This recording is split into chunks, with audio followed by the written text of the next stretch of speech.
하겠습니다. 에스더 3장 1절로부터 6절까지입니다.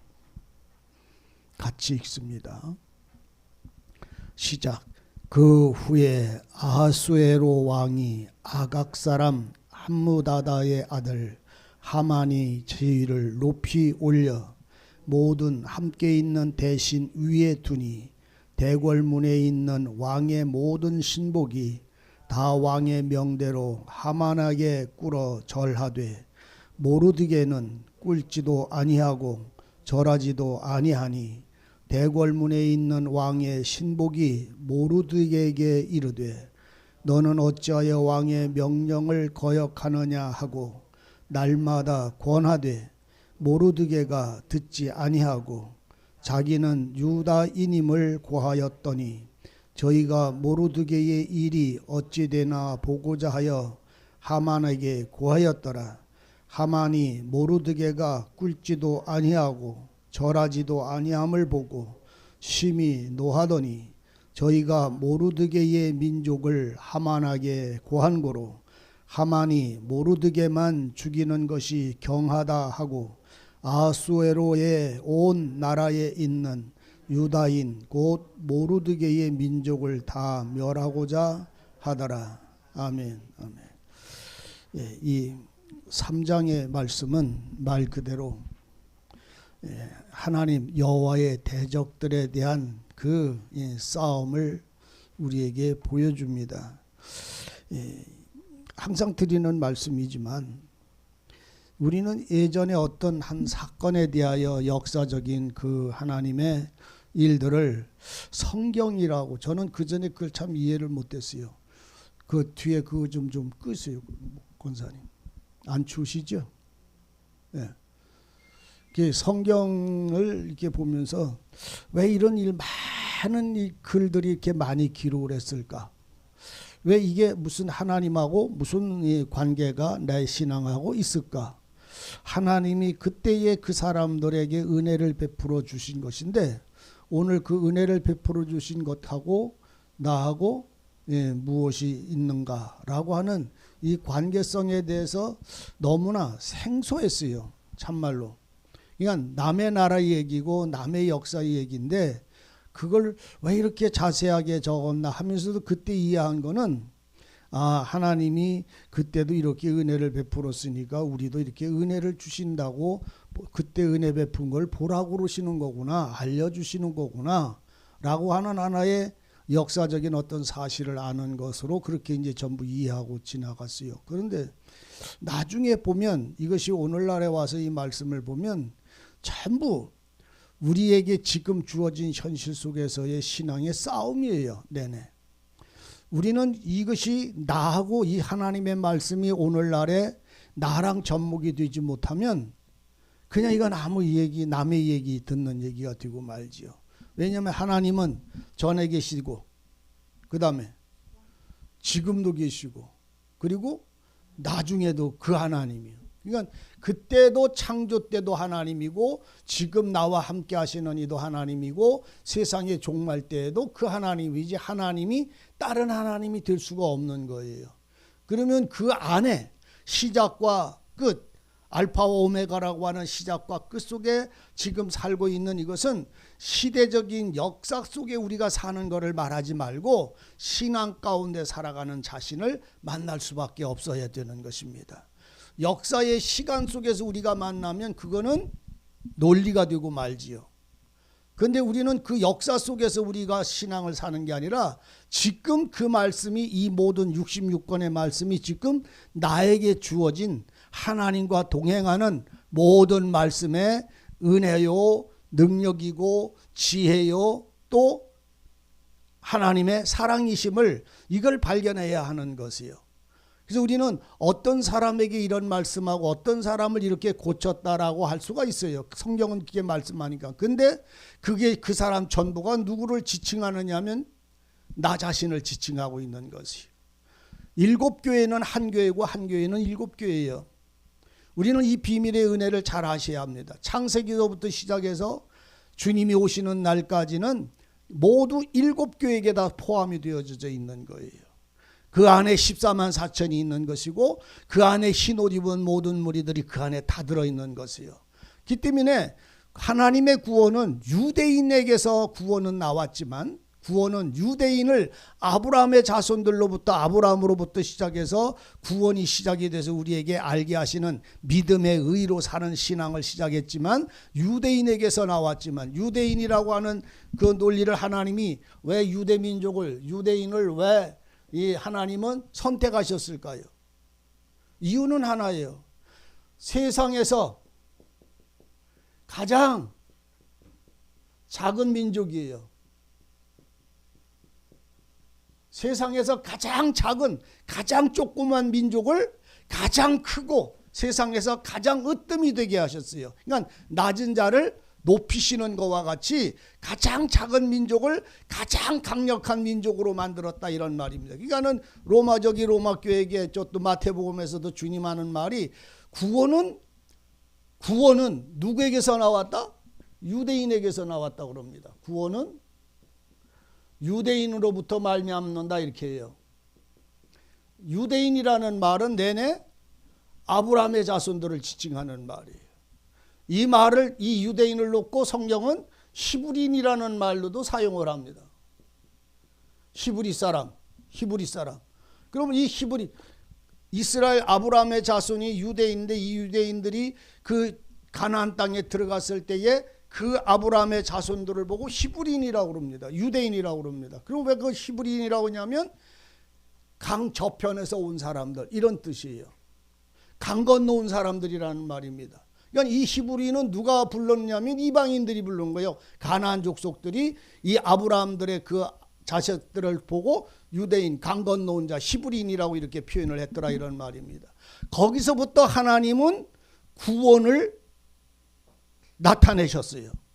그 전에는 유대인 없고 히브리인 없었어요. 그런데 하나님이 아브라함에게 나타나셔서 말씀할 때부터 그 구원은 유다인에게서 났다라고 우리 예수님까지도 친히 그 말씀을 하셨더라 이런 말입니다. 그러면 오늘 우리는 지금 이 말씀 속에서 유대인을 통해서 구원을 얻는 것이 아니라 하나님이 유대인을 하나님이 택한 민족을 통해서 그 택한 민족이 여호와 하나님의 신을 전파한 자들의 시작이 되었다 이런 말입니다. 우리는 믿음의 조상이 누구예요? 성경에서 아브라함이잖아요. 그럼 아브라함이 믿음의 조상이란 말은 아브라함을 통해서 우리가 구원을 받았다는 말이 아니라 하나님이 아브라함을 구원하신 그 구원받은 사람의 자손들이다 이런 말이에요. 누가? 유대인들. 그러니까 거기서 하나님은 계시됐고 하나님의 약속은 이루어졌고 거기서 믿음이 세워진 거예요. 그래서 그 계보가 그 쭉 내려오는 그 계보가 왕의 계보를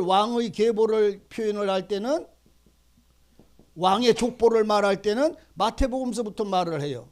그런데 사람의 계보, 육체의 계보, 사람의 족보를 말할 때는 누가가 그 말씀을 쭉 합니다. 그래서 누가의 계보는 아브라함은 누구를 낳고 아브라함의 아브라함의 이상은 누구예요? 누가복음 찾아와요.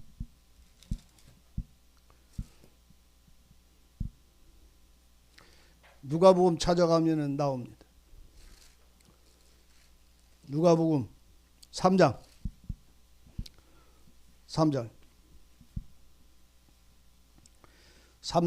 33절 예수께서 물에서 세례를 받고 올라오실 때에 성령의 형체가 성령의 능력이 비둘기같이 그 위에 그러니까 성령의 형체라는 말은 성령은 비둘기가 아니에요. 여러분들이 이걸 오해하지 말아야 돼요. 비둘기라고 비유를 하고 있는 거예요.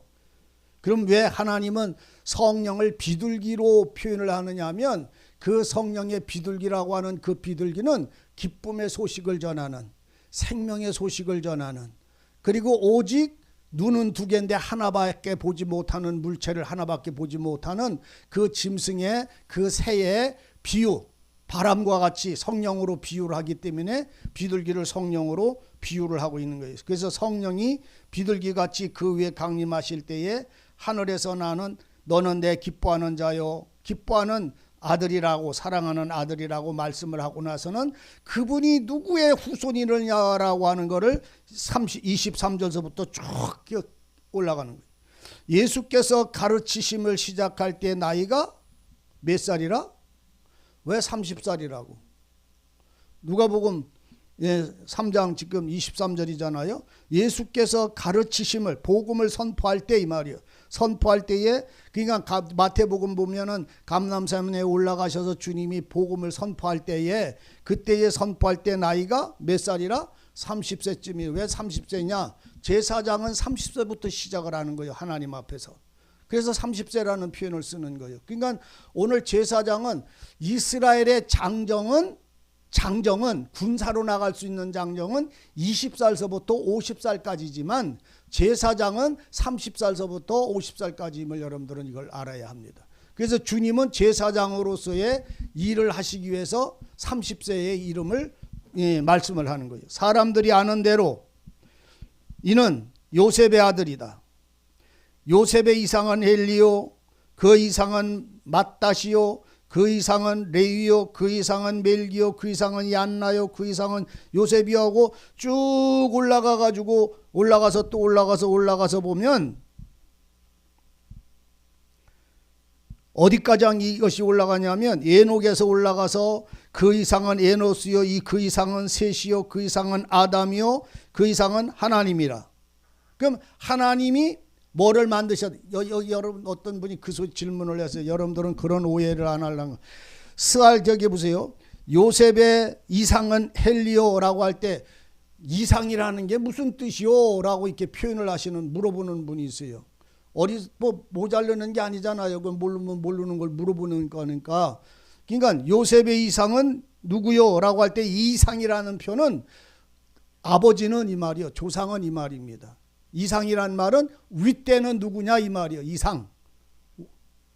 그래서 요셉의 이상은 멜기요, 레위요, 그 이상은 쭉 올라가면서 나가서 마지막에 들어가서 38절에 가면 가이난이요, 그 이상은 에노스요, 그 이상은 셋이요.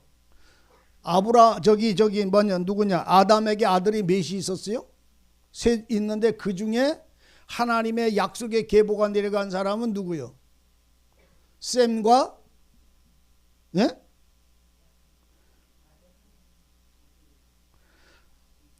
아담의 아들이 누구냐니까 셋. 아담의 아들들이 몇이요? 2명이요? 3명이요? 아담의 아들이 몇 명이었느냐고. 아담이 몇을 낳았다고 성경에 기록하냐고. 아담은 2를 낳았어요. 그죠? 누구와 누구요? 가인하고 그 다음 아벨하고. 근데 아벨은 가인하고 아벨이잖아요. 가인하고 아벨인데 아담의 아들은 가인하고 아벨인데 그 아벨은 가인에게 죽임을 당했어요. 그러니까 아들이 셋인데 원래는 셋을 낳은 건데 하나는 죽임을 당했기 때문에 2밖에 없는 거예요. 그러니까는 가인은 악한 자니까 이 계보에 못 들어가잖아요. 아벨은 죽었잖아요. 그러니까는 누가 내려가요? 셋이 내려가는 셋으로 그 계보가 의인의 계보가 흘러내려가는 것이에요. 하나님을 안 자, 생명의 소유자가 육체의 사람으로 이 셋이 내려가는 것이요. 그래서 이 셋이 바로 이상은 그러니까 아담의 아들 셋으로 내려왔고 셋 아래서는 에노스로 갔고 에노스에서는 가이난으로 갔고 가이난은 에녹으로 갔고 에녹은 무두셀라로 갔고 무두셀레는 레멕이고 레멕은 노아를 낳았고 노아는 누구요? 셈, 함과 노아의 아들이 몇 명이에요? 노아의 아들은 노아의 아들도 셋이요. 그런데 하나는 셈, 함, 야벳. 근데 함은 저주받았어요. 근데 그 첫 번째 아들 셈이 이 계보를 이었더라 이런 말입니다. 그러니까 오늘 우리는 이게 무슨 말씀인지를 알아야 돼요. 성경은 전부 2 아들밖에는 얘기를 안 해요. 아들을 아무리 많이 낳았어도 노아가 죽기까지 몇백 살을 살면 900년을 넘게 살면서 그 아들이 수없이 많이 낳았어요. 근데 그 아들 중에 말 안 해요. 2만 얘기를 해요. 누가? 아벨과 가인. 예? 또 여기서도 지금 노아에게서도 둘만 얘기를 하는 거예요. 누구랑 누구? 셈하고 함, 이 둘만 얘기해요.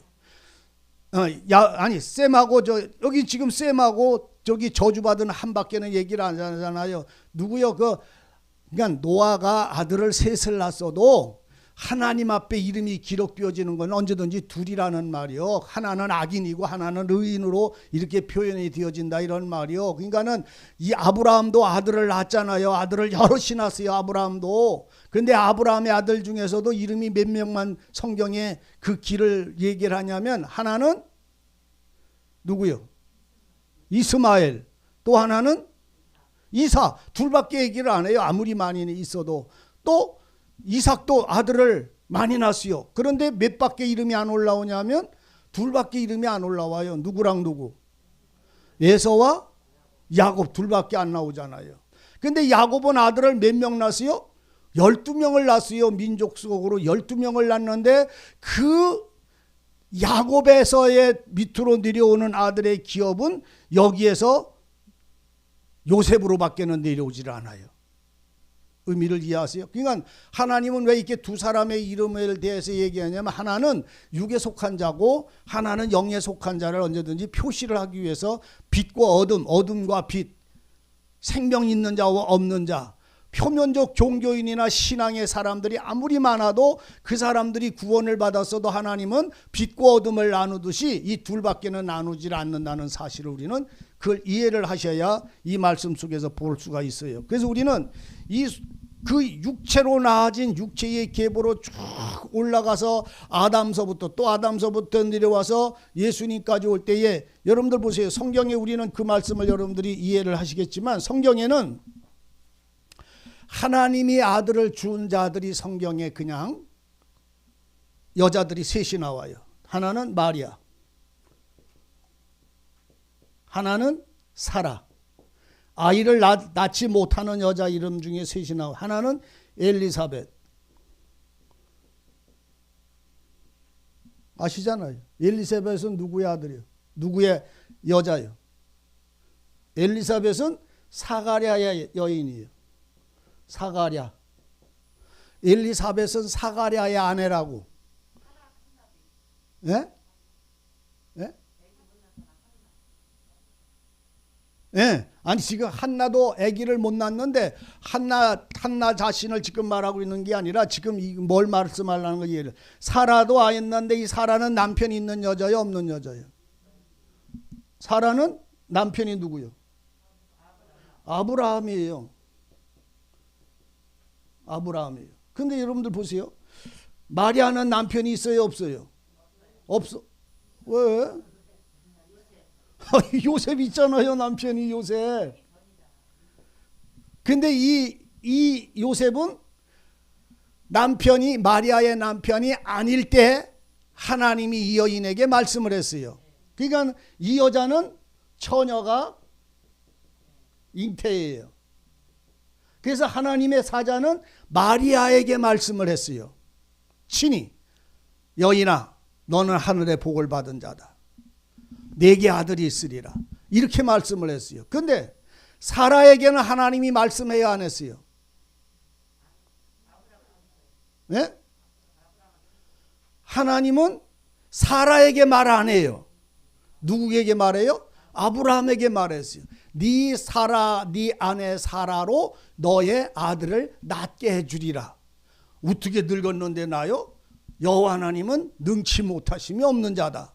능치 못함이 없는 자 하나님은 90살 먹은 사라에게 아들을 낳게 하신다고 말을 했어요. 그런데 이 처녀 마리아에게는 남자에게 말하지 않고 여자에게 직접 말했어요. 그래서 이 사라가 낳은 아들은 뭐요? 이삭. 엘리사벳이 아들을 낳았는데 하나님이 엘리사벳에게 말했어요? 아니면 성전에 들어와서 제사 지나는 그 사가랴 제사장 사가랴에게 말해요? 사가랴에게 말해요. 사가랴. 근데 하나님이 사가랴에게 나이가 늙었는데 어떻게 낳을 수 있습니까? 하는 그 사가랴에게 네 아내를 통해서 아이를 낳게 하리라. 그렇게 사가랴에게 말해서 그 아들을 낳을 때 이름을 요한이라 하라. 마리아가 낳은 아이는 예수라 하라. 똑같이 다 하나님이 천사를 통해서 하나님이 친히 말씀을 했는데 이 두 사람은 남자에게 말을 했고 이 마리아에게는 마리아 여자에게 말을 했어요. 이 차이가 뭐예요? 하나님의 능력으로 사라나 엘리세밧에게 하나님이 아브라함에게나 사가랴에게 말씀해서 난 자식하고 이 마리아에게 말씀해서 난 자식하고의 차이가 뭐냐고. 네? 뭐가? 누가? 그럼 이 아이들은 성령으로 난 거야, 안 난 거야? 아니, 그러니까 이 차이가 뭐냐고. 마리아와 이 아브라함과 사가랴가 엘리사벳과 사라가 난 자식하고 무슨 차이냐고. 그러니까 무슨 차이냐고. 그러니까 다시 말하면 이 두 여인은 남편이 있는 남편의 자식이요. 따라서 두 여인은 남자의 아들을 낳았어. 알아들으세요? 하나님이 낳게 돼 여자에게 말씀해서 난 게 아니라 남자에게 말씀을 했기 때문에 이건 육체를 따라 낳은 아들. 남자의 후손이요. 아담의 후손이라 이런 말이요. 근데 이 여자는 남자가 없기 때문에 성령의 잉태하심이요.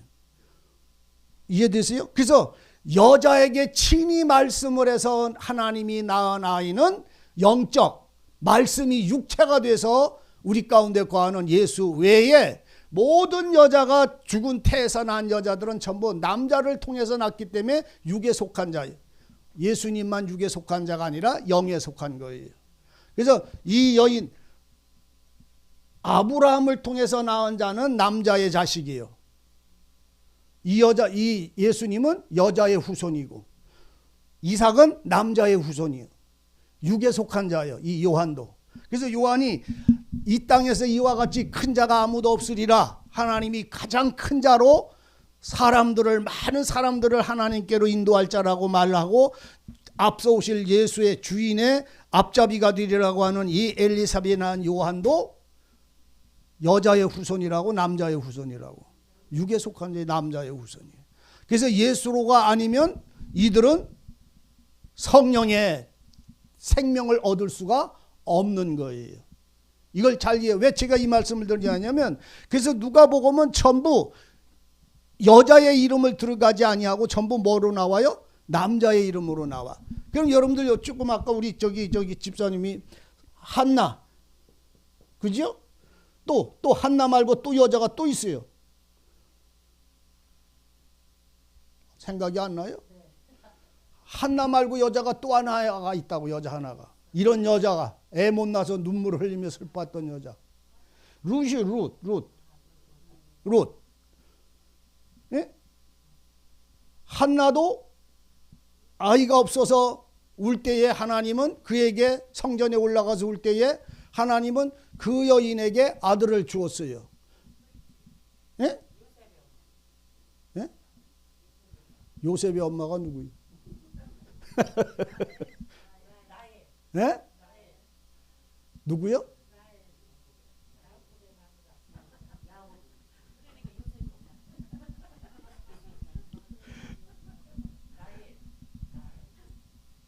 그 여자는 남자를 통해서 낳았잖아요. 그러니까 한나도 못 나서 울었는데 이 여자도 남자가 있어요. 남편이. 이 여자도 남편에 있는 여인이 낳았어요. 그래서 이 여자는 처녀가 아니야. 남편이 있기 전에 난 게 아니라 이 여자들은 전부 남편이 있어. 그런데 여러분들 보세요. 룻은 아이를 못 낳아서 울 때에 하나님이 그 여인을 아이를 주셨는데 누구를 통해서 주었어요? 보아스 통해서 줬어요. 한나는 누구 통해서 주었어요? 이 남편 통해서 줬어요. 이름 나도 잘 얼른 생각이 안 나. 이 남편 통해서 줬지 이 여자 스스로가 하나님의 약속을 받은 거예요. 이 한나도 사라도 들었잖아요. 하나님이 너 아들 낳게 하리라고. 여자애 왜 웃느냐? 너 아들 낳으리라. 이렇게 하나님이 그에게 말씀을 해줬어요. 그처럼 오늘 우리는 이 누가복음의 계보가 외적으로만 계보를 말하고 있는 것이 아니라 하나님의 사람으로 사람의 자손으로 태어났을지라도 은혜 받은 사람들의 삶에 육체의 삶에 온전케 하심을 발견할 수 있어야 된다는 말입니다. 그래서 우리는 지금 이 영을 가지고 살고 구원을 받았다 할지라도 내가 신은 아닌 거예요. 어떤 사람은 지가 신이라고 하는 사람이 있어요. 지가 성령이 성령의 뭐라고더라? 아이고 달통이 아니라 성령의 성령이 제게 있어서 통달한다고 하는데 내일 죽을라나 모레 죽을라도 모르는 여자가 성령에 통달한다고 그래가지고 교회에서 한참 우리 김동준 목사님이 그때 참 그 사람하고 부딪혀가지고 한참 해서 변론 그만하고 끝나고 가라고 그러라고 내가 이제 그러고서 말았는데, 하나님의 성령이 우리에게 와서 모든 것을 알게 하세요. 맞아요. 하나님의 성령이 내게 오지 않으면 하나님의 뜻을 우리는 분별할 수 없어요. 그런데 내가 성령은 아닌 거예요. 내가 하나님의 영이 내게 오셔서 진리로 말씀으로 하나님의 뜻을 계시하여 알게 해줬다 할지라도 내가 신이 되는 게 아닌 거예요. 여러분들 계시록을 기록한 요한이 사도 요한이잖아요. 그 요한이 신이 됐습니까? 아니에요. 신 아니에요. 그냥 육체의 사람이에요. 그리스도의 제자일 뿐이고 하나님이 사랑하고 택하고 부름을 받아 의롭담을 받은 하나님의 사랑하는 자인 것 뿐인 거예요. 그 때문에 오늘 우리가 성령의 말씀을 진리를 이렇게 안다 할지라도 내가 신이 되거나 내게서 나오는 말씀이 없음을 아셔야 합니다. 다 주께서 내게 말씀하시고 알게 하심으로 아는 지혜. 그래서 우리는 뭘로 산다? 지혜로 산다는 말은 내 지혜로 산다는 말의 의미가 아니라 그리스도의 지혜, 하나님의 말씀으로 사는 자가 되는 것이기 때문에 우리의 의로운 행위는 내가 자랑할 것이 없다고 그래서 바울은 그래서 얘기를 하는 거예요. 내가 하나님 앞에 내가 자랑할 거야 아무것도 없다. 오직 내가 자랑할 수 있는 거는 뭐밖에 없다. 왜? 그분이 내게 모든 걸 알게 하시니까. 그분 속에 모든 것이 있으니까. 그래서 성도들의 신앙이 이것에서 우리 마음의 벽이 무너지지 않으면 내 마음에 화평을 얻어가질 수가 없어요. 제가 그 전에 이 말씀을 깨닫고 얼마나 말씀을 많이 받나 밤에 잠을 자는 걸 몰랐어요. 그게 몇 달, 1년, 2년, 3년 가까이 말씀을 쫓아다니고 제게 전해 주신 목사님을 따라다니면서 편지도 하면서 말씀을 보고 계속 이렇게 하다 보니까 이 말씀이 내게 얼마만큼 쌓여 있느냐 하면 예루살렘 성벽보다 더 강력해요. 그래서 딴 사람하고 얘기하려면 이게 먼저 이게 와줘야 돼. 그래서 저 사람이 내가 하는 말을 받아줘야만 말이 통하지 그전에는 말을 딱 닫아버려. 내가 그랬다니까. 성벽을 내가 치고 문을 이렇게 만들어놨어. 내가 나중에 보니까. 그리고 내가 그 성 속에 내가 예수님이 아니라 내가 하나님이 돼버렸어. 내가 알아 있는 말씀을 가지고 내가 이 사람하고 얘기하고 저 사람하고 얘기하다가 그 사람에 대하여 말이 조금 통하면 그 사람을 이렇게 해. 그러다가도 조금 틀려서 이그러지면 문 닫아버려. 그 사람하고. 그렇게 한참 지나다가 몇 년을 지나다가 보니까 아는 게 뭐냐면 어느 날 내가 조각상 같아. 천사의 조각상 있잖아요. 움직이지 않고 살아있지 않은 조각상. 그게 내 모습으로 내가 비춰지더라고요. 그러니까 하나님의 말씀을 아는 지식은 있는데 그 지식이 다른 사람에게 전달되지도 못하고 내가 그 사람하고 화목되지도 못하고 사랑이나 은혜를 나누지도 못하고 그냥 내가 아는 것, 내 말을 합하는 사람하고만 이런 관계를 갖다가 보니까 그 속에 뭐가 있느냐면 나는 주님의 자리에 앉았고 주님이 없더라고. 이게 이해가 되나 모르겠네. 여러분들이 이 성경의 지식을 쌓다 보면 이렇게 돼요. 내가 주님의 자리에 앉았더라고. 성전의 자리에 주님이 앉아 계셔야 될 자리를 내가 앉아. 주님이 하시는 말씀을 나는 받아가지고 그걸로 살아야 되는데 내가 그 말씀을 가지고 내가 가르치려고 그러는 겨. 모든 사람들을. 대화 나누는 사람들하고 모든 사람들을 가르치려니까 나는 언제든지 뭐요? 선생이요. 나는 언제든지 선생이 되어 있는 거예요. 그리고 나는 주님을 경배하고 주님을 사랑하는 게 아니고 사랑한다는 말 속에 성경의 지식만 내 걸로 받아들이는 거예요. 나중에 그걸 알았어요. 그게 내가 조각상이구나. 내가 우상이 되어 있구나. 내가 내 논리, 이론의 우상이 되어 있구나. 그걸 알고 나서 얼마나 슬펐는지 몰라요. 난 주님 사랑했거든요. 말씀대로 살라고 원했었거든요. 그리고 그분의 말씀 속에서 살기를 원했거든요. 그런데 어느 날 보니까 그게 아닌 거예요. 진리가 진리로 자유를 주는 게 아니라 내가 거기에 내 걸로 만들어서, 주님 거가 아니라 그게 내 걸로 만들어서 내가 그걸 가지고 사람들을 이렇게 재단을 하고 있더라고. 자르고 있더라고. 이렇게 내 편, 네 편, 내 말하고 통하는 자, 안 통하는 자. 이것이 와지다가 보니까 어느 날 그걸 발견하다 보니까 내 속에 뭐밖에 없어요. 네? 교만도 그런 교만이 없어요. 나는 하나님 말씀을 다 안다. 너들 아냐? 이런 논리가 되어져 버리는 거예요. 그러다 보니까 교회 생활이 없어져 버린 거예요. 기도도 없어져 버렸어요. 내가 보니까 그때서야 그게 보이더라니까. 내가 주님한테 얼마만큼 기도를 한 게 아니라 은혜를 주시고 말씀을 달라고 간구한 게 아니라 성령이 뭔가만 파고들었던 거예요. 근데 그걸 몰랐어. 그걸 나중에서 알았어. 그걸 보고선 어느 날 어떤 교회에 이제 가가지고 말씀을 이렇게 들으면서 이제 이런저런 얘기를 듣다가 보니까 참 눈이 열렸어요. 뭔 눈이요? 나는 주님이 나의 주님이 아니라 주님은 나를 알려주는 분이고 내가 주님을, 그래서 이단들이 그래서 생기는 줄 제가 알아. 그걸 자기가 하나님의 대신 자리에 앉아서 주관하는 거예요. 그러니까 하나님 말씀이 아니요. 하나님의 말씀은 나를 통해서 내가 아니면 온전한 게 없는 거예요. 뭔 말인지 알아듣나 물론. 딴 사람 말들은 말이 아닌겨. 그게 그렇게 되더라니까. 내가 한 말만 진리요 진실이고. 어느 날 그걸 알고서 무너지는데요. 그렇게 편안할 수가 없더라고.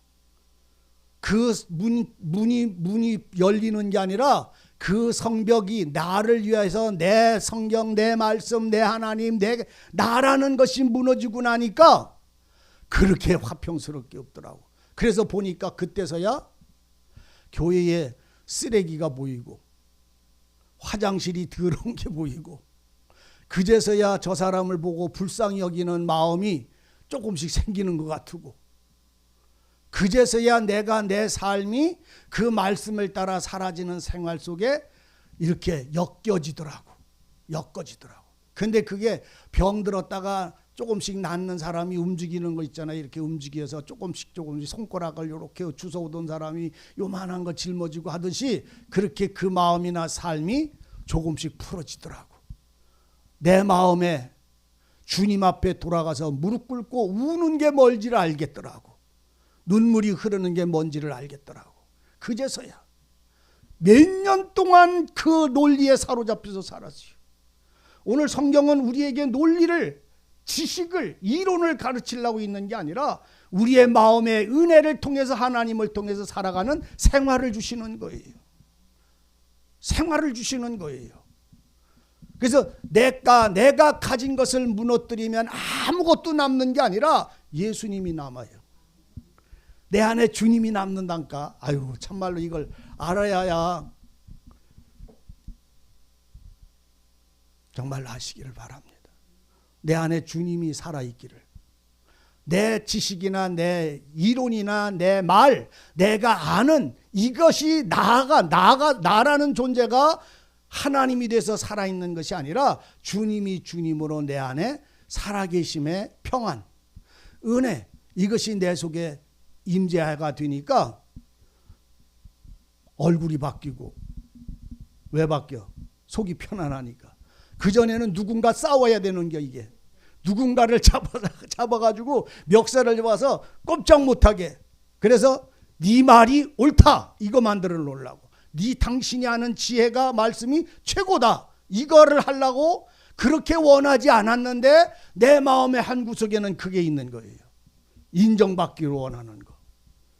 근데 그것이 하나님 앞에 코웃음거려. 왜? 그것이 전부 누가 주신 건데? 주님이 주신 건데.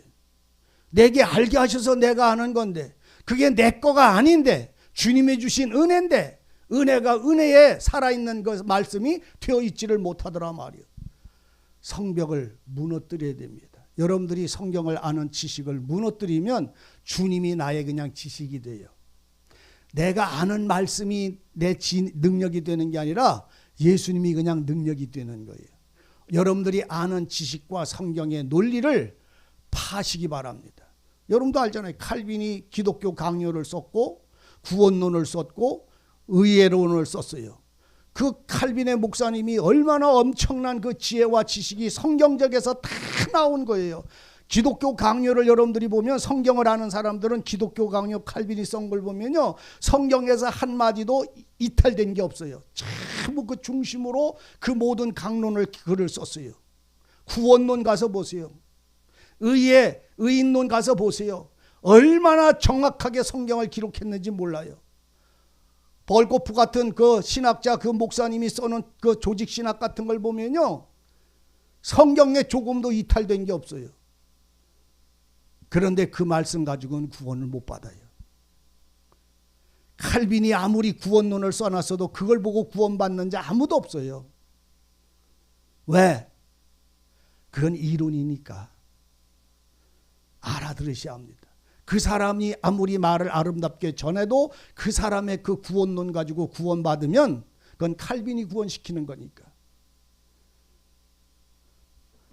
우리의 생활이 이렇게 사는 게 옳다고 아무리 성경의 전체 66권을 갖다가 거기다가 논리를 만들어놔도 성경 말씀은 맞는데 그 말씀 가지고 우리가 의로워질 수 없어요. 우리의 의로움은요, 주님이 나를 주장하실 때예요. 살아있는 말씀이어야 된다는 말이요. 주님 안에 그냥 내가 살면 된다는 말이요. 그걸 이론으로 아는 지식으로 만들지 말고 그냥 그 안에서 그냥 사는 거라니까. 그냥 사랑은 이렇게 살아서 사랑이 아니라 사랑은 그냥 그렇게 사라지는 거예요.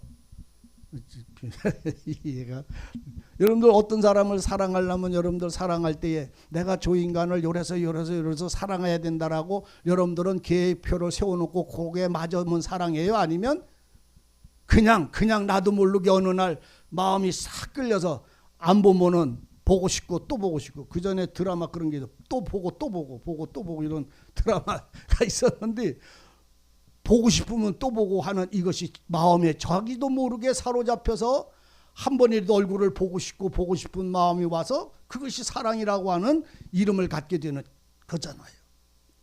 하나님의 말씀은 그와 같은 것입니다. 살아있는 것이지 논리가 아닙니다.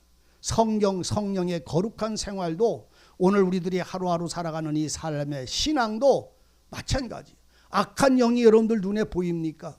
대적 하만, 아각사람 블레셋 사람이라 아멜렉 사람이란 말이에요. 아멜렉 사람 하만을 그 왕이 장군으로 그 나라의 대신으로 최고 높은 자리, 왕 다음의 자리로 이 세울 때에 그 밑에 있는 이 모르드게가 그 사람에게 왜 절하지 않을까요? 예? 모르드게는 세상에 어떤 권세에 엎드려 절하는 자가 아니라 오직 누구에게만? 오직 하나님께만. 번세나 세력이나 황금이나 어떤 것에 절하지 아니하는, 오늘 주님이 두 번째 시험에서 이긴 이 이김이 오늘 이 하만이라고 하는 것은 세상의 모든 권세와 영광을 표현하는 거예요. 힘을. 이 힘 앞에 절하지 않는 것은 육체의 생활 속에서 재상이고 나는 계급 없는 사람이니까 절해야 된다, 이런 논리를 지금 말하는 게 아니라 지금 여기에서는 영적인 두 개의 세계를 보여주는 거예요. 하나는 하나님의 세계, 하나는 대적자의 세계. 우리 여러분들 보세요. 우리가 다니엘서를 읽다 보면 다니엘서에 그 다니엘 그 나라의 이름이에요. 근데 그 다니엘이라고 이름을 지어진 그 다니엘이, 히브리 사람 이 다니엘이 그 나라의 우상 앞에 절하라. 절하라, 절하지 말라. 다니엘에게 그 왕이, 다니엘은 그 나라의 지금 뭐냐면 시종이었잖아요. 시종. 근데 그 나라의 신, 우상에게 절하라고 할 때에 이 다니엘은 절해요, 안 해요? 사자굴에 다 집어던져서 죽인다고 명령을 해도 절 안 해요. 다니엘도 마찬가지야. 다니엘뿐만 아니라 그 다음에 사드락, 메색, 아벳느고. 이건 이스라엘의 왕 마지막 21대 왕 시므이가 멸망당해서 끌려가서 죽을 때 다 포로로 잡혀간 사람들이요. 100년이 넘도록 포로 생활하던 이 사람들인데 그때에 끌려갔을 때에 이 사람들에게 절해라. 똑같은 개념이잖아요. 우상에게 절하라. 그렇지 않으면 여기는 불구덩이에 불을 피워놓고는, 이거는 사자굴. 같은 동시대에 있던 사람들이요 다. 그런데 다니엘 보고 절하라 하니까 안 하고 아침 저녁으로 하나님을 향해서 동쪽에 창문 열어놓고 이스라엘을 향하여 엎드려 절했어요. 이스라엘 백성들은 성전을 향해서 전부 절을 했어요. 지금 그 누구죠? 이슬람 교도들도 자기네 뭐라고 그래? 그 사람들 보고는. 그러니까 그 성소 쪽을 보고 뭐 하나님은 예루살렘을 보고 하는데 그 사람들도 그 성소를 바라보면서 이 마호멧 그 사람들도 알라 신을 저기 합니다. 알라라는 말은 하나님이라는 말이야, 내내. 근데 그들이 말하는 하나님하고 우리가 말하는 하나님하고는 틀린 하나님. 그러니까 이 우상에게 절하라고 할 때에 다니엘이 절해야 안 해요. 왜? 아니 뭐 그냥 마음속으로는 하나님이 있고 껍데기로만 가서 절하고 내 속에서는 절 안 하면 되잖아. 내 속사람은 절 안 하면 되잖아. 껍데기만 절하고. 근데 절 안 해요. 사자굴에 집어넣는 그 명령이 떨어졌는데도 절 안 해요. 사드락 메삭 아벳느고는 불 속에 7배를 더 뜨겁게 해놓고는 집어던져서 불태워서 죽인다고 절하라고 해도 안 해요. 이거는 뭘 의미하냐면 우리의 생활 속에 내가 주인이, 근데 여러분들 이 세 사람은 그렇게 절을 안 했어요. 근데 우상 앞에 나가서 그 앞에 엎드려 있던 사람이 하나가 있는데 그게 누구요? 문둥이 누구요? 아니 문둥이 있잖아요. 하만, 나만이요? 하만이요? 나만. 이 사람은 문둥이를 누구한테? 엘리사를 통해서, 엘리사요? 엘리야요? 야요? 야요? 사요? 엘리사요? 엘리사, 선지자 엘리사에게 나가서 문둥이를 이러니저러니 싸움하다가 엘리사의 말을 듣고 마지막에 요단강에 들어가서 그 몸을 씻었어요. 7번째 들어갔다 나올 때 깨끗해져요. 한 번 내가 믿으면 되는 게 아니라 하나님의 말씀대로 되어져야 되는 거예요. 우리의 구원은 내가 믿으면 그냥 구원받는 게 아니라 하나님의 말씀대로 되어야 구원이 이루어지는 거예요. 7번 들어갔다 나와서 깨끗한 자가 됐어요. 이 사람이 누구에게 돌아왔어요? 엘리사에게 다시 돌아와서 2가지 소원을 말했어요. 하나의 소원이 뭐요? 흙을 한 푸대 주라고. 흙 한 푸대. 흙 한 푸대는 하나님의 땅은 내 땅이고 나는 그 땅에서 살다가 죽겠습니다. 나는 거룩한 땅에 사는 자입니다라는 증거요. 이거는. 그 다음에 또 하나는 왕이 내 손을 잡고 그 신 앞에, 우상 앞에 나갈 때 그 왕이 내 몸을 의지하여 나갈 때 나는 그 몸을 의지하여 나갈 수밖에 없사오니 이걸 용납해 달라고 그랬어요. 우상 숭배하러 나가는 거잖아. 지금 이 나아만이 있는 왕, 그 나라의 왕은 우상 앞에 나가고 하나님 앞에 나가는 게 아니잖아요. 그런데 그 왕이 나가는데, 자기네 신을 섬기러 나가는데 팔을 빌려주는 거예요. 그 앞잡이가 돼서 이렇게 나가는 걸 용납해 달라고 그래요. 저라는 거하고 이거하고 무슨 상관이 어떤 관계가 될까요? 네?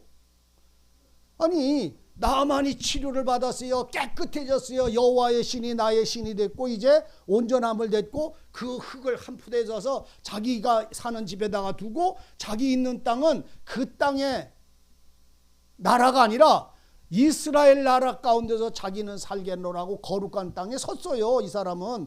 그런데 그가 원한 거는 내 주인 왕이 나를 의지하여 그 신 앞에 나갈 때에 나도 따라 나갈 수밖에 없사오니 나를 용납해 주옵소서라고 할 때에 엘리사는 안 돼, 죽어, 나가지 말고 발 잘라버리고 나가지 말고 죽어, 이렇게 안 하고 용납했어요. 그럼 이거 하고 다니엘이 우상 앞에 가서 절하고 죽느냐 사느냐 이 문제에서 나는 나가지 않겠습니다라고 말할 때의 이 관계하고 뭔 차이가 있어요? 모르겠어요? 생각은 나는데 정리가 안 돼요. 마찬가지예요. 다니엘은 지금 모든 자들이 절하라고 하는 누구의 명이에요? 세상의 명이에요. 여러분들이 잘 이걸 이해를 하셔야 합니다. 오해하지 않고 신앙 속에서 이것을 분별하세요. 하나님의 명령이 아니라 세상의 명령이 그 사람들에게 법을 씌웠어요.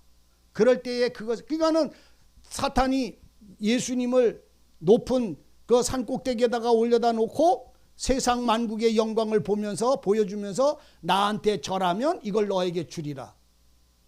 이 왕은 다니엘에게 이 우상에게 절하면 살려주고 안 하는 자는 죽는다. 똑같은 얘기지요. 그런데 여기는 우상 앞에 절하는 게 아니고, 알아들으세요? 우상 앞에 절하는 게 아니고 하나님의 말씀의 허락을 받아서 그 삶의 환경 속에 그 주인한테 뭐 하는 거예요? 섬기는 거예요. 잘 알아들으세요.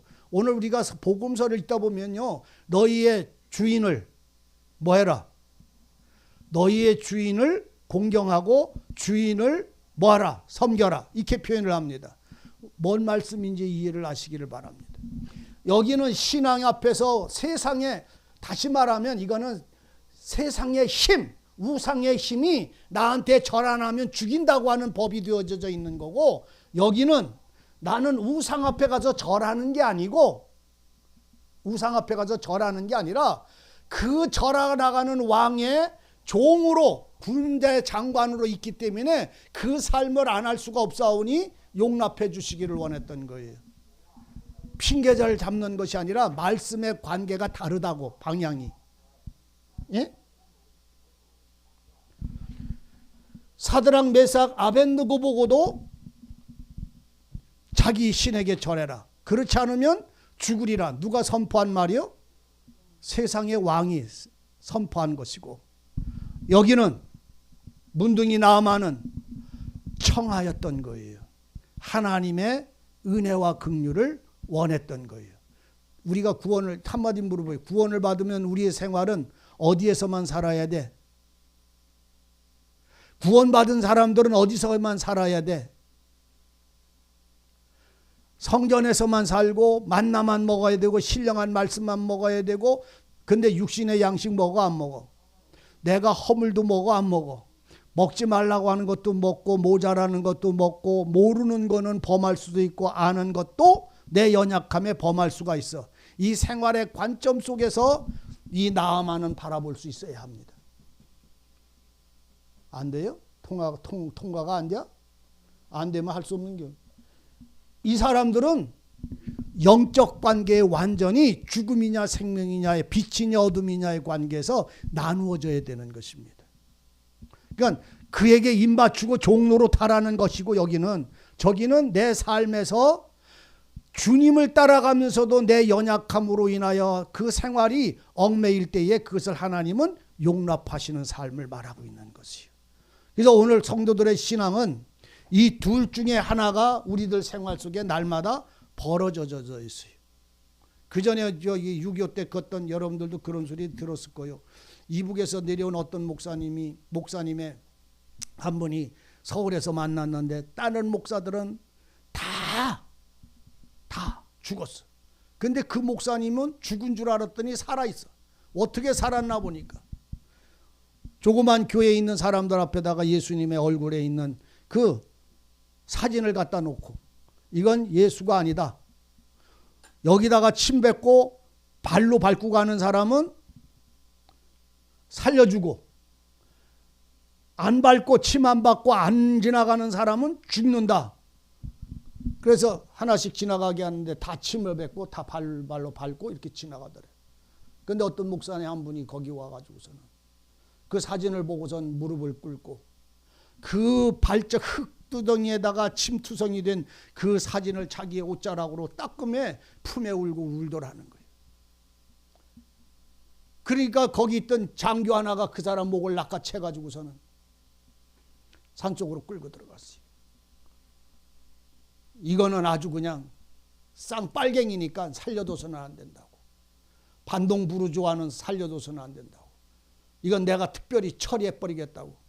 그래서 산골 저쪽으로 집 뒤에 숲이 있는 데로 이렇게 끌고 들어가서 빵 해서 쏴 죽였어요. 그리고 딴 사람들은 그걸 보고선 겁이 나니까 다 침을 받고 발로 밟고 지나갔는데 이쪽에 거의가 다 그렇게 돼요. 그날 총 맞아 죽은 목사는 하나예요. 다 침 뱉고 흙 밟고 왔어. 근데 나중에 침 뱉고 발로 밟고 온 반동분자는 다 죽여버리고 그 사람이 총에 쏴 죽인 특별히 쏴 죽인 사람은 서울서 그 목사님이 살아서 다니. 총을 쏘고는 그 목사 그 인민군 장교가 그러더래. 나는 진짜로 하나님을 믿는 사람을 봤소. 동무 여기 넘어가서 여기로 가면 국방군이 있으니 골로 가시오. 그래서 살아났다고 그러더래요. 그 무슨 얘기 같지만 예수님의 사진이 그게 예수님이 아니에요. 나는 어렸을 때 그게 예수님인 줄 알았지요. 사진이 예수님 모습인 줄 진짜로 얼굴인 줄 알았단가. 난 예수님의 얼굴이 그게 진짜 예수님 얼굴인 줄 알았지요.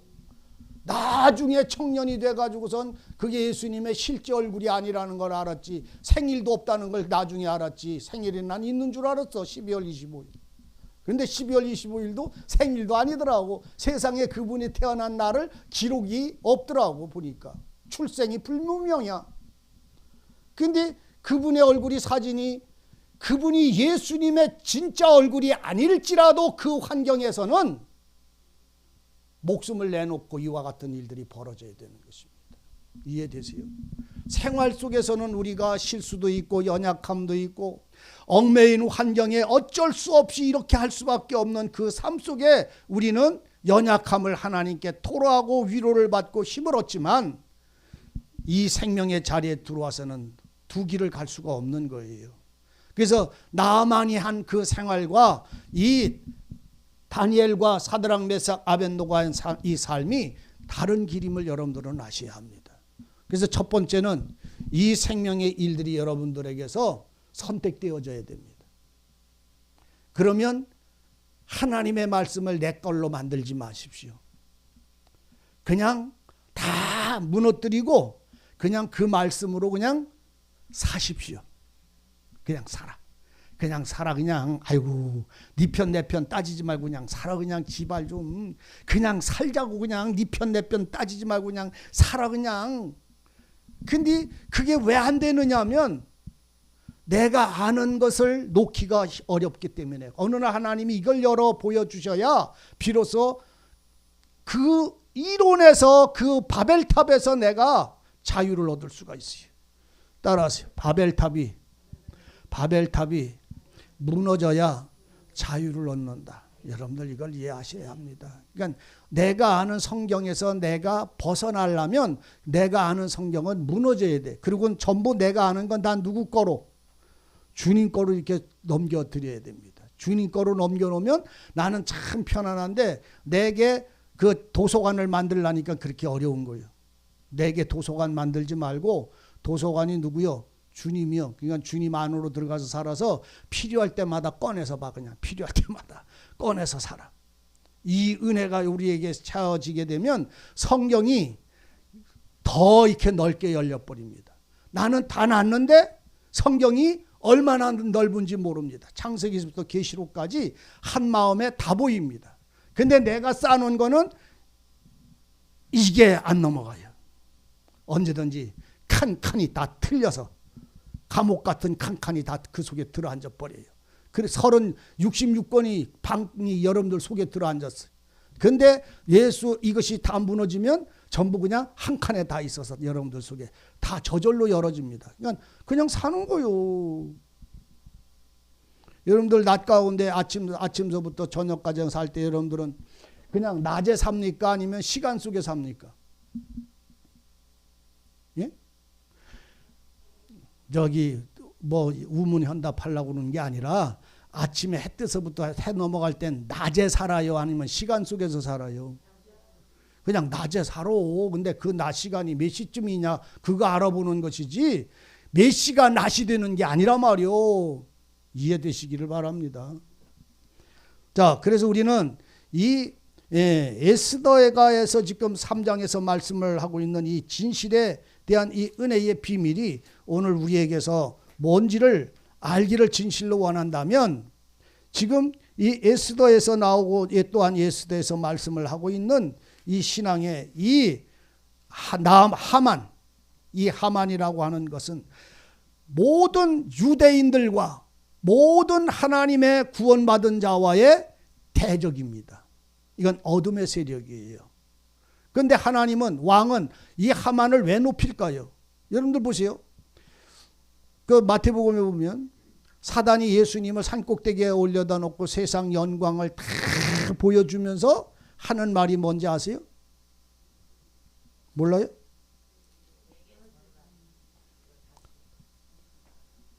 아니요. 그보다 앞에 한 말이 있잖아. 사탄이. 이 세상 만국의 영광을 다 보여주면서 뭐라 그래요? 내게 절하면 나 주겠다고 하는 거 앞에 네? 사탄이 하는 말이 이 영광은 다 내 것인데 이렇게 표현을 합니다. 내가 없는 말 하는 게 아니에요. 이 만국의 영광은 다 내 것인데 네가 나에게 절하면 이걸 너에게 주리라 이렇게 표현합니다. 영광이 누구 거라고? 지 거라고 그래요. 그래서 그 영광이 내 것인데 나에게 주어진 건데 너가 나한테 절하면 너에게 주리 이렇게 표현합니다. 그게 뭐냐면 세상의 힘이에요. 세상의 힘입니다. 사단의 힘이에요. 우리가 창세기라는 계시록 13장에 보면 그럽니다. 그 666 표 받은 자들은 지들끼리만 이렇게 매매한다고 이렇게 표현을 합니다. 그죠? 입 맞은 자들은 매매를 못하게 하고 맞은 자들끼리 매매를 한다고 이렇게 표현을 합니다. 근데 오늘 우리가 성경을 보면요. 성경을 보면 어딥니까? 아이고 얼른 생각이 안 나네. 성경을 보면요. 예수의 사람들은 사도행전에 나오네. 2장인가요? 거기 보면 그러잖아요. 성령에 충만한 사람들, 성령에 충만한 사람들은 날로 베드로가 선포하고 난 다음에 날로 어떻게 한다고? 구원받는 수가 많아지는데 그 무리들이 날로 어떻게 하더라고? 자기들끼리 서로 나누고 통용하고 서로 도와주고 그들끼리 성령에 충만하여 은혜 받은 그들끼리 서로 그렇게 나누어주고 도와주고 서로 위하여 이렇게 하더라 그랬어요. 구원받은 사람들끼리는 구원 사람들끼리 매매를 해. 뭔 말인지를 알아듣기를 바래. 구원 못 받은 사람은 구원 못 받은 사람들끼리 매매를 해. 뭔 말이냐면 성령의 구원의 은혜를 받은 사람들은 그 사람들끼리 통한다는 말이요. 영적으로. 또 사단에 속한 자들은 사단에 속한 자들끼리 통한다 이런 말이요. 그게 성경이요. 성경에. 그러니까 구원받은 사람들이 인을 바꾸들을 받은 사람이 어디 가서 물건을 사고 그걸 안 받은 사람은 못 산다고? 옛날 옛적 얘기요. 뭐 박구들은 무슨 이마에다 박기도 전에 벌써 다 박구도 먹고 살면서 무슨 얘기를 해요. 그분들 보고 내가 그런 소리를 하지. 박구도 이마에 박기 전에 당신은 박구들을 먹고 살잖아요. 그런데 그 박구들을 이마에 박으면 정신 세계가 어떻게 이렇게 돼가지고 뭐 이렇게 지배를 받고 뭐 이렇게 하고 이렇게 한데, 박구도 박아서 정신 세계가 그 과학에 의해서 지배를 받는다고 그 영혼이 지옥 가요? 하나님의 능력은 그럼 뭐요? 그래 도대체가 보혈의 능력이 뭐요? 도대체 과학도 못 이기는 보혈의 능력입니까? 있을 수도 없어요. 다시 말하면 사단과 세상에 사로잡히거나 그걸 사랑함으로, 일락을 사랑함으로 하나님의 일을 잃어버리거나 그것에 얽매여서 살아가는 이러한 자리에서 떠나라고 하는 경고를 하고 계시는 것이지, 우리의 영혼이 박구들을 과학의 칩을 이마에 박아서 그 정신이 잃어버려져서 그 과학의 힘에 의하여 주님을 모른다고 하는 것은 모를 수 있어요. 근데 구원받은 사람이 이마에 그거를 박았다고 해서 그것 때문에 구원이 취소되거나 구원이 무너지는 것은 아님을, 우리의 구원은 육에 속한 것이 아니라 영에 속한 것임을 아셔야 합니다. 성경은 우리에게 지금 이 에스더 3장은 우리에게 뭘 말씀을 하고 있느냐면, 아하수로의 왕이 왜 아각 사람 하무마다의 아들 하만으로 그 모든 나라를 통치하게 하셨는가? 세상의 모든 영광은 사단에게 내어줬어요. 누가? 여호와 하나님이. 그러므로 그 안에서 누구요? 모르드게는 세상의 영광을 지배하는 자에게 엎드려 절하느냐? 오직 나는 여호와 하나님에게만, 유대인은 여호와 하나님에게만 절하고 사람을 섬기는 자가 아니라 여호와를 섬기는 자의 신앙을 세우느냐? 이 두 번째예요. 세상은 자기에게 절하지 않는, 자기를 사랑하지 않는, 세상과 함께하지 않는 이 자들을 향하여 이 하만은 내 앞에 무릎 꿇지도 않고 절하지도 않고 나를 왕의 명령을 거역하면서까지 그렇게 하는 그들을, 모르드게만 죽여 하만이 그의 같은 민족을 싹 죽인다고 해. 사단의 대적은요, 그리스도에게 속한 자들은 다 죽이려고, 다 멸망으로 끌고 들어가려고 역사한다는 사실을 알아야 됩니다. 그런데 한 가지 더 중요한 사실을 알아야 되는 것은,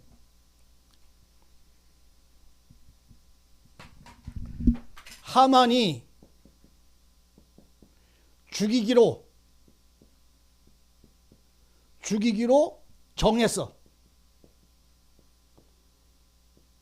그런데 여호와는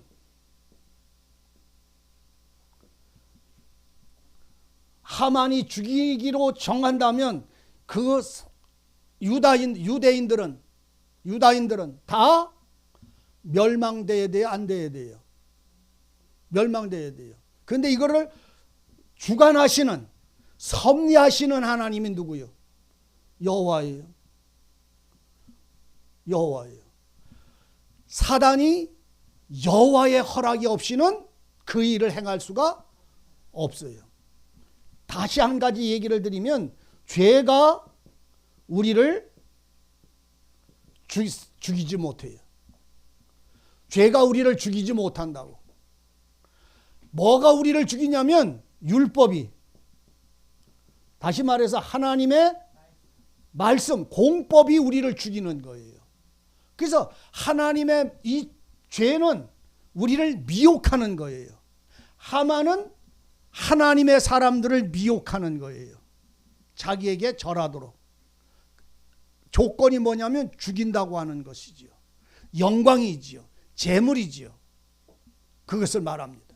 그런데 여호와는 그 미혹을 이기고 그 미혹을 견뎌내서 여호와께 경배하는 자는 누가 살려요? 하나님이 살리시는 거예요. 이 사실을 오늘 우리는 볼 수 있어야 됩니다. 우리를 죽이고 살리는 것은 사탄이, 하만이 아니라 여호와 하나님이에요. 여호와 하나님. 그 뒤에 있는 나를 돕는 이가, 나를 붙잡고 계시는 이가 하나님이심을 이 말씀을 통해서 발견하셔야 합니다. 그래서 하만의 그 세력과 그 칼날과 그 미혹과 그 위협이 두려운 것이 아니라 그것을 허락하시느냐 안 하느냐, 하나님이 내게 자비를 베푸느냐 안 베푸느냐는 여호와께 달려 있어요. 모르드게는 그것을 보았고, 모르드게는, 하만은 자기 힘을 보았어요. 그래서 오늘 모르드게는 자기 백성들이 죽는 것을 보고 울며 기도하고 있지만, 하만은 유대 민족을 보고 이스라엘 민족을 보고 울지 않아요. 먹고 마시고 춤춥니다. 즐거워합니다. 왜? 거짓 선지자는 영혼을 보고 울지 않아요. 거짓 선지자는 영혼을 보고 울지 않고 기도하지 않아요. 거짓 선지자는 그 주머니에 돈만 봐요. 무슨 말로 해꼬셔서 그 재산을 끌어낼까만 봐요. 거짓 선지자는 그 영혼의 구원을 놓고 울지를 않아요. 절대로 불쌍하게 여기지도 않고 하나님께 그를 위하여 간구하지도 않아요. 오직 뭐만 본다고요? 그 금덩어리, 그 젖을 짜서 그 젖으로 그놈을 삶아 먹으려고만 덤벼들지. 여러분들 보세요. 지금 이 하만이 그렇게 하고 있잖아요. 젖을 짜고 그걸 삶아 먹으려고 지금 하고 있잖아요. 자기가 총리면 그 백성들을 향하여 그런 일이 벌어져도 그렇게 하지 말라고 왕한테 고하해야 되는 거잖아요. 왜? 그들은 우리의 백성인데 어째? 왜? 왕후고 모두 각 나라와 각 민족과 각 처처에서 왕후도 선별한 것은 그 백성이라고 하는 것의 조건이잖아요. 그런데 그거를 버리고 자기 마음에 들지 아니하는 것은 오직 죽이기를 정해놓고 앉아서 잔치하고 술 먹고 앉아있는, 즐거워하는 이 하만의 세력은 오늘 거짓 선지자 위선자들의 삶임을 여러분들은 알고 계셔야 합니다. 그래서 여러분들이 진실로 여러분들의 영혼이 하만이 내 마음을 주장하지 않게 하시기를 바랍니다. 세상의 힘이 내 마음을 주장하지 않으면요, 정말로 영혼을 보고 불쌍히 여기는 눈물이나 기도가 그 속에서 흐를 수가 없어요. 도리어 다른 걸 놓고 자기에게 절했느냐 안 했느냐, 높아졌느냐 낮아졌느냐, 이 싸움은 전쟁을 일으키고 그를 죽이려고 하지 그 영혼을 위해서 기도하지 않는 거예요. 하만의 세력은 대적자, 미혹하는 자, 그리고 무정하고 무자비한 자의 심령을 표현하려고 있어요. 모르드게는 여호와께만 절하고 여호만을 섬길지라도 죽임이냐 생광이냐 상관없이 오직 그 나라의 왕을 위해서, 앞에 2장 10절서부터 있다 보면 모르드게로 인해서 그 왕의 목숨을 암살자에게서 건져냈어요. 의를 위하고 생명을 구원하는 일에 자신을 사용하지 회방하는 자의 자리에 들어가지 않는다. 오늘 여러분, 오늘 우리는 이 싸움이 성경에 수없이 많이 나옵니다. 하만 나오지요. 왕 발락의 소리를 듣고 선지자 발람이 그의 황금을 보고 이스라엘을 저주하러 올라가서 도리어 이스라엘을 복을 빌 수밖에 없었던 이 슬픈 현상 속에 오늘 여러분들이 도구로 사용되지 않기를 바라요. 발락 왕이 누굽니까? 이스라엘을 저주하려고 제사장 발람을 부르잖아요. 발람이 누굽니까? 여호와께 기도하던 사람이에요. 그런데 발람이 그 발락 왕, 이스라엘의 대적자 되어지는 그를 왜 따라갑니까? 황금 주머니 때문에 따라간 거잖아요. 그리고는 그 이스라엘 백성들 무리를 저주하려고 그 부올산에 올라가서 이스라엘 백성들이 밀려오는 걸 보고 제단을 쌓고 저주하려고 하는데, 하나님은 그 입에 이스라엘 향하여 저주하게 하여 복을 빌어요. 복을 빌어요. 그러면 발람은 뭐요? 여지껏 하나님의 은혜는 하나님이 복 주고자 하는 자에게 복을 주시고 긍휼히 여길 자를 긍휼히 여기시지만, 발락이라고 하는 왕은 그 미혹의 힘은 바로 이 발람을 통해서 황금으로 인하여 그들을 저주하게 할 때에, 발람이 뭐냐고 참 슬픈 사람이요. 이 발람은 발락에게도 속하지 못하고 하나님께도 속하지 못한 자가 되고 말았어요. 네. 오늘 우리들의 신앙이 주님에게도 속하지 못하고 어둠에도 속하지 못하는 자가 되지 말고 주님께 온전히 속하는 자가 되세요. 그래서 오늘 우리 발람처럼 슬픈 자가 되지 말고 모르드게처럼 세상과 세상의 권세와 세상의 일들에 절하고 그 영광을 얻으려고 하지 말고 여호와께 절하는 자가 되므로 하나님이 내 편이 되셨음을, 나는 그 하나님의 손길 안에 살아가는 자임을 확증받기를 바랍니다. 이 말씀은 바로 이와 같은 거예요. 그래서 오늘 세상의 모든 대적의 힘을, 모든 우리에게 밀려오는 모든 어려움들은 하나님이 허락하신 것이 아니면 올 수 없어요. 작은 일이든 큰 일이든 내게 밀려오는 건 다 사탄이 했다고 말하지 마세요. 하나님이 허락하심 속에 사단에게 그것을 허락했어요. 그러면 오늘 우리는, 하나님은 우리가 넘어지기를 원할까요? 그것을 이기기를 원할까요? 이기기를 원하시기를 바랍니다. 주님의 뜻은 나를 넘어지게 하기 위하여 환난을 주는 게 아니라 그곳에서 이기는 자가 되게 하려고 하나님은 그 환난을 주시는 거예요. 갈릴리 바다에 풍랑이 말 때에 그 풍랑을 이기는 능력이 뭐예요? 예수잖아요. 물 위로 걸러오는 주님이시잖아요. 풍랑 만날 때에 풍랑에 무서워서 빠져들어가는 자가 되지 말고 주님을 바라봄으로 세움을 받는 이 모르드게의 신앙이 뭔지를 여러분들이 이 말씀 속에서 발견하시기를 바랍니다. 기도하십시다.